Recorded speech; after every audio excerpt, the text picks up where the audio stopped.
ನಮಸ್ಕಾರ ವೀಕ್ಷಕರೇ, welcome to ನಮ್ಮ ಫುಡ್ಸ್ ಚಾನಲ್. ಇವತ್ತಿನ ರೆಸಿಪಿ ಕುಲ್ಚಾ ಹೇಗೆ ಮಾಡೋದು ಅಂತ ನೋಡೋಣ. ಮೈದಾ 200 ಗ್ರಾಮ್ ಆಗೋಷ್ಟು, ಗೋಧಿ ಹಸಿಟ್ಟು 100 ಗ್ರಾಮ್ ಆಗೋಷ್ಟು, ಇದೆರಡು ಸೇರಿಸಿದ್ರೆ 300 ಗ್ರಾಮ್ ಆಗೋಷ್ಟು ಆಗುತ್ತೆ. ಮೊಸರು 100ರಿಂದ 150 ml ಆಗೋಷ್ಟು.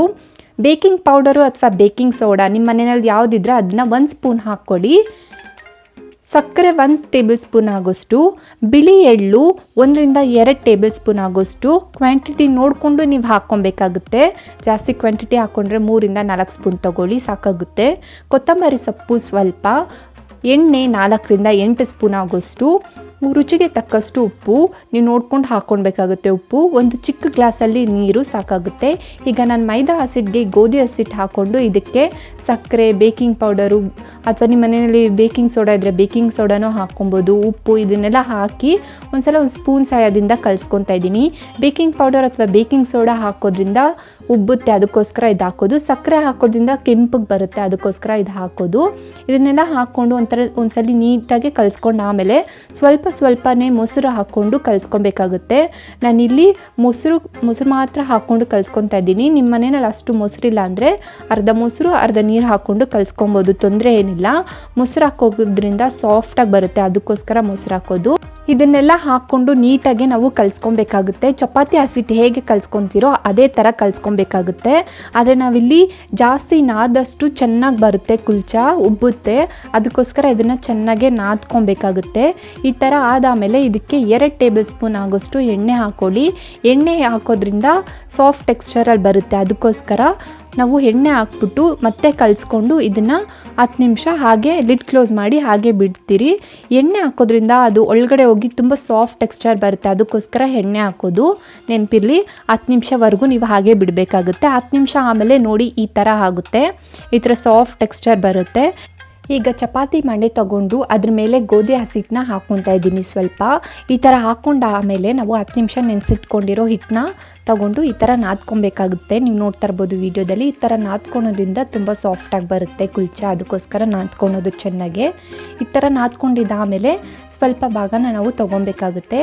ಚಪಾತಿ ಸೈಜ್ ಅಷ್ಟು ತೊಗೊಂಡ್ರೆ ಸಾಕಾಗುತ್ತೆ. ನೀವು ನೋಡ್ತಾ ಇರ್ಬೋದು ನೋಡಿ, ಇಷ್ಟು ತೊಗೊಂಡ್ರೆ ಸಾಕು. ಈಗ ತೊಗೊಂಡು ಇದಕ್ಕೆ ಮತ್ತೆ ನಾನು ಚಪಾತಿ ಮಣೆ ಮೇಲೆ ಗೋಧಿ ಹಸಿಟ್ಟನ್ನ ಹಾಕ್ಕೊತಾ ಇದ್ದೀನಿ. ಎಣ್ಣೆ ಜಾಸ್ತಿ ಏನು ಬೇಕಾಗಿಲ್ಲ ಈ ಕುಲ್ಚಾ ಮಾಡೋದಕ್ಕೆ, ಒಂದು 10 ಸ್ಪೂನ್ ಇದ್ದರೆ ಸಾಕಾಗುತ್ತೆ ಎಲ್ಲದಕ್ಕೂ ಸೇರಿ. ಈಗ ಇದನ್ನು ಪ್ರೆಸ್ ಮಾಡ್ಕೊತಾ ಇದ್ದೀನಿ, 2 ಕಡೆನೂ ಪ್ರೆಸ್ ಮಾಡ್ಕೊಂಡು ಆಮೇಲೆ ಈ ಥರ ರೋಲ್ ಮಾಡ್ಕೊಳ್ಳಿ. ನಮಗೆ ರೌಂಡಾಗೆ ಬೇಕು ಅನ್ನೋದು ಏನಿಲ್ಲ, ಆದರೆ ನಾನಿಲ್ಲಿ ಮೊಟ್ಟೆ ಆಕಾರದಲ್ಲಿ ದೊಡ್ಡದಾಗೆ ನಾನು ಮಾಡ್ಕೊತಾ ಇದ್ದೀನಿ. ನೀವು ನೋಡ್ತಾ ಇರ್ಬೋದು ವಿಡಿಯೋದಲ್ಲಿ. ರೆಸ್ಟೋರೆಂಟೆಲ್ಲ ನೋಡಿದ್ರೆ ನೀವು ಇದೇ ಥರ ಆಕಾರದಲ್ಲಿರುತ್ತೆ, ನೀವು ನೋಡ್ತಾ ಇರ್ಬೋದು. ಈ ಥರ ಮಂದಕ್ಕೆ ನೀವು ತೀಡಿಟ್ಕೊಂಡಿರಬೇಕು. ಮಂದಕ್ಕೆ ತೀಡಿಟ್ಕೊಂಡು ಆಮೇಲೆ ಇದಕ್ಕೆ ಎಳ್ಳು ಹಾಕ್ಕೊತಾ ಇದ್ದೀನಿ. ನೀವು ನೋಡ್ತಾ ಇರ್ಬೋದು, ಎಲ್ಲ ಕಡೆ ಸ್ವಲ್ಪ ಎಳ್ಳು ಹಾಕ್ಕೊಳ್ಳಿ. ಈ ಥರ ಎಳ್ಳು ಹಾಕ್ಕೊಂಡು ಕಟ್ ಮಾಡಿ ಇಟ್ಕೊಂಡಿರೋದು ಕೊತ್ತಂಬರಿ ಸೊಪ್ಪು ಹಾಕ್ಕೊತಾ ಇದ್ದೀನಿ. ನೆನಪಿರಲಿ, ಚಿಕ್ಕದಾಗೆ ಕಟ್ ಮಾಡಿ ಇಟ್ಕೊಬೇಕು.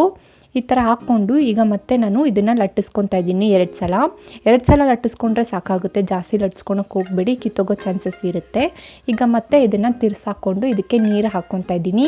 ನೀರು ಹಾಕ್ಕೊಳೋದ್ರಿಂದ ಅದು ತವಾಗೆ ಅಂಟ್ಕೊಳುತ್ತೆ, ಅದಕ್ಕೋಸ್ಕರ ತವಾಗೆ ಅಂಟ್ಕೊಬೇಕನ್ನೋದಕ್ಕೋಸ್ಕರನೇ ನೀರು ಹಾಕ್ಕೊಳೋದು. ನೀರನ್ನ ಚೆನ್ನಾಗಿ ಹಾಕ್ಕೊಬೇಕಾಗುತ್ತೆ. ಈಗ ನಾನು ತವನ ಸ್ಟವ್ ಮೇಲೆ ಇಟ್ಟು ಕಾಯಕ್ಕೆ ಇಟ್ಬಿಟ್ಟು ಈ ಥರ ಹಾಕ್ಕೊತಾ ಇದ್ದೀನಿ. ನೀವು ನೋಡ್ತಾ ಇರ್ಬೋದು ವಿಡಿಯೋದಲ್ಲಿ. ಈ ಥರ ನೀಟಾಗಿ ಹಾಕ್ಕೊಂಡಾಮೇಲೆ ಈ ಥರ ಪ್ರೆಸ್ ಮಾಡ್ಕೊಬೇಕಾಗುತ್ತೆ. ಒಂದ್ಸಲ ಜೋರಾಗೆ ಪ್ರೆಸ್ ಮಾಡ್ಕೊಳ್ಳಿ, ತೊಂದರೆ ಏನಿಲ್ಲ. ಯಾಕಂತ ಜಾಸ್ತಿ ಜೋರಾಗಿ ಪ್ರೆಸ್ ಮಾಡ್ಕೊಳಕ್ಕೆ ಹೋಗಬೇಡಿ. ಈ ಥರ ಪ್ರೆಸ್ ಮಾಡ್ಕೊಂಡಾಮೇಲೆ ತವನ ಉಲ್ಟಾ ಮಾಡಿ ಬೆಂಕಿದಲ್ಲೇ ಬೇಯಿಸ್ಬೇಕಾಗುತ್ತೆ. ನೀವು ನೋಡ್ತಾ ಇರ್ಬೋದು ಈ ಥರ ಒಂದು ಕಡೆಯಿಂದ ಇನ್ನೊಂದು ಕಡೆಗೆ ನೀವು ಬೇಯಿಸ್ಕೊಡಿ, ಒಂದೇ ಕಡೆ ಬಿಡೋಕ್ಕೆ ಹೋಗಬೇಡಿ, ಸೀದೋಗೋ ಚಾನ್ಸಸ್ ಇರುತ್ತೆ. ಈ ಥರ ಬೆಂದಾಮೇಲೆ ಈ ಥರ ಉಬ್ಬುತ್ತೆ, ನೀವು ನೋಡ್ಬೋದು ವಿಡಿಯೋದಲ್ಲಿ. ಈ ಥರ ಉಬ್ಬಾಮೇಲೆ ತಿರ್ಸಿ ನೋಡಿ ಒಂದ್ಸಲ, ಎಲ್ಲ ಕಡೆನೂ ಬೆಂದಿದ್ರೆ ಸಾಕಾಗುತ್ತೆ. ಬೆಂದಿಲ್ಲ ಅಂದರೆ ಇನ್ನೊಂದು ಸರಿ ಬೇಯಿಸ್ಕೊಬೋದು. ಎಷ್ಟು ಚೆನ್ನಾಗೆ ಉಬ್ಬಿದೆ ನೀವು ನೋಡ್ತಾ ಇರ್ಬೋದು, ಕೆಂಪು ಸಹ ಬಂದಿದೆ. ಈಗ ಇದಕ್ಕೆ 1 ಸ್ಪೂನ್ ಎಣ್ಣೆ ಹಾಕ್ಕೊತಾ ಇದ್ದೀನಿ. ಎಣ್ಣೆ ಹಾಕ್ಕೊಬೇಕು ಅಂತ ಏನಿಲ್ಲ, ಇದು ಆಪ್ಷನಲ್ ಇವಾಗ ಎಣ್ಣೆ ಹಾಕ್ಕೊಳೋದು. ಎಣ್ಣೆ ಹಾಕ್ಕೊಂಡಾಮೇಲೆ ಈ ಥರ ನಿಧಾನಕ್ಕೆ ತಕ್ಕೊಬೇಕಾಗುತ್ತೆ ನಾವು, ಯಾಕಂದರೆ ಅದು ಅಂಟ್ಕೊಂಡಿರುತ್ತೆ, ಅದಕ್ಕೋಸ್ಕರ. ಕೆಳಗಡೆ ಕೂಡ 1 ನಿಮಿಷ ಹಾಗೆ ಬೇಯಿಸ್ಕೊಬೇಕಾಗುತ್ತೆ. ನಾನು ಇವಾಗ ನಿಮಗೆ ನೋಡಿಸ್ತೀನಿ ವಿಡಿಯೋದಲ್ಲಿ, ನೋಡ್ಕೊಳ್ಳಿ.